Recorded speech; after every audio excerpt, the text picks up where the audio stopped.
Hello friends, welcome back சித்தர்வாக் channel நண்பர்களே.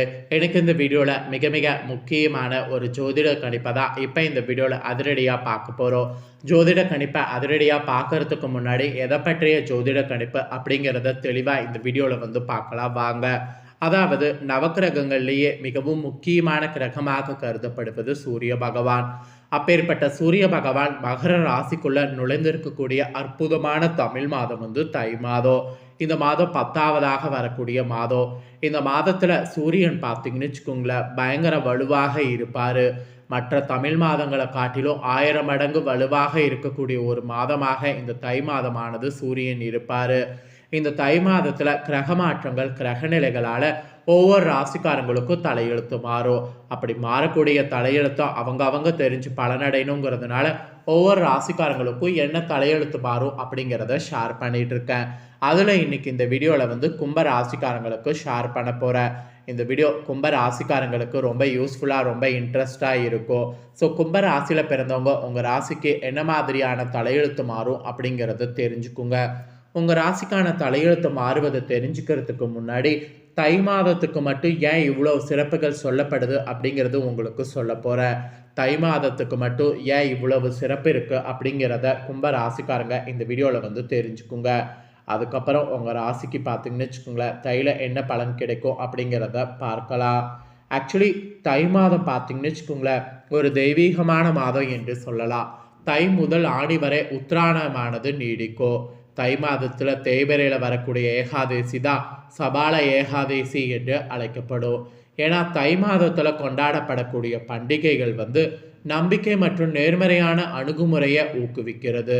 அதனால் தை ரொம்ப விசேஷம். தை பொங்கல் என்பது சூரியனுக்கு நன்றி செலுத்தக்கூடிய ஒரு பண்டிகை. மேலும் காணும் பொங்கல் என்பது உறவினர்கள் மற்றும் நண்பர்களை சந்தித்து மகிழ்ச்சியை பகிர்ந்து கொள்ளக்கூடிய ஒரு நாள். இதெல்லாம் தையில் ரொம்ப ரொம்ப விசேஷம். இதை எல்லாத்தை விட பஞ்சம் தீர்க்கக்கூடிய மாதமாக தை மாதம் விளங்குது. விளைச்சல் முடிந்து அறுவடை நடந்து பயிர்கள் அனைத்து வீடு சேரக்கூடிய மாதமாக தை விளங்குது. தை முதல் நாள் சூரியனுக்கு அதை படைப்பாங்க. இந்த டைமில் தான் தானிய பயிர்கள், முக்கியமாக நம் தமிழர்களுடைய அன்றாட உணவான நெல்லானது அதிக அளவில் இருக்கும். சற்று விலை குறைவாகவும் கிடைக்கும். பெரும்பாலும் ஒரு வருடத்துக்கு தேவையான நெல்லை மக்கள் வாங்கி பத்திரப்படுத்தி கொள்வது இந்த மாதத்தில் தான். வீட்டில் உணவிற்கு பஞ்சமின்றி மகிழ்வோடு இருக்க வழி பிறக்கக்கூடிய காலம் தை தான். இது எல்லாத்தை விட தை உத்தராயண புண்ணிய காலம் என்று சொல்லப்படுது. உத்தராயணம் என்பது வடமொழி சொல்லாகும். வடமொழியில் உத்தரர் என்றால் வடக்கு என்றும் அயனம் என்றால் வழி என்றும் பொருள். நம்ம கண்களுக்கு புலப்படக்கூடிய ஒரே இறை சக்தியாக விளங்குபவர் சூரிய பகவான். சூரிய பகவான் தனது பயணத்தை தெற்கிலிருந்து வடக்கு நோக்கி பயணிக்கக்கூடிய காலமே உத்தராயணம் ஆகும். இது தை மாதத்தில் சூரியன் ராசி மண்டலத்தில் வலுவான மகர ராசியுடன் நுழைந்து 29 நாட்கள் 27 நிமிடங்கள் 16 வினாடிகள் வர பயணிப்பார். இதனால் தை மாதம் ரொம்ப விசேஷம். தை மாதம் முதல் ஆணி மாதம் வரையில் 6 மாதத்துக்கு உத்தராயணம் நீடிக்குது. இக்காலமானது ஞானத்தை வழங்கக்கூடிய காலமாகவும் கருதப்படுது. இதுவே தேவர்களுடைய காலை பொழுது என்று வேதங்களில் குறிப்பிடப்படுது. இதனால் தையில் வரக்கூடிய எல்லாமே ரொம்ப விசேஷம். தையில் வரக்கூடிய பூச நட்சத்திரம் ரொம்ப ரொம்ப விசேஷம். தைப்பூச நாளில் தான் அன்னை பார்வதி தேவி அசுரர்களை அழிப்பதற்காக ஆறுமுக கடவுளுக்கு சக்தி வேலை வழங்கியிருக்கிறாரு. அதனால் தைப்பூச திருநாள் உலகம் முழுக்க இருக்கக்கூடிய தமிழர்களால் சிறப்பாக கொண்டாடப்பட்டு வருது. இதனால் சக்திவேல் பெற்ற நாள் தைப்பூசங்கிறது இந்த தையில் ரொம்ப விசேஷம். இதை எல்லாத்தை விட நீர்த்தா கடன் தீர்க்கக்கூடிய நாளும் இந்த தையில் தான் வருது. தை மாதத்தில் வரக்கூடிய தை அமாவாசை மற்றொரு முக்கிய நாளாக கருதப்படுது. இதுதான் முன்னோர்களுக்கு தர்ப்பணை எனப்படக்கூடிய நீத்தார் கடன் வழிபாட்டை மேற்கொள்ளப்படும். ஆறு, குளம், கடல் என அனைத்து நீர்கள் நிலைகள்லையும் பித்ருக்கடன் வழிபாடு இந்த தைல மேற்கொள்ளப்படும். அப்புறம் தைல வரக்கூடிய இன்னொரு சிறப்பு ரத சப்தமி விரதம். தை மாத வளர்பிறையில் வரக்கூடிய சப்தம திதியானது ரத சப்தமியாக கொண்டாடப்படுது. இந்த நாளில் சூரியன் தன்னுடைய வடதிசை பயணத்தை தொடங்குவார். ரத சப்தமி நாளில் விரதம் மேற்கொள்பவர்களுக்கு உங்கள் ராசிக்காரங்களுக்கு தேக ஆரோக்கியம், நோய் இல்லாமல், புத்திரப்பெரு, நிலையான செல்வம், பகைவர்களை வெல்லக்கூடிய சக்தி, வெற்றி, நிலம், தானியம், புண்ணியம் ஆகியவையெல்லாம் கிடைக்கும் என்பது நம்பிக்கையாகவே சொல்லப்படுது. அது மட்டும் இல்லாமல் இந்த தையில் வரக்கூடிய பாவங்கள் போக்கக்கூடிய சபால ஏகாதேசி விசேஷம். வளர்பிறையில் வரக்கூடிய புத்ராத ஏகாதேசியும் ரொம்ப விசேஷம். அப்புறம் சாவித்திரி கௌரி விரதமும் இந்த தைல ரொம்ப விசேஷம். அப்புறம் பைரவர் வழிபாடும் இந்த தைல ரொம்ப விசேஷம். தை மாதத்தில் வரக்கூடிய செவ்வாய்க்கிழமையில் இவ்விரதம் கடைபிடிக்கப்படும்.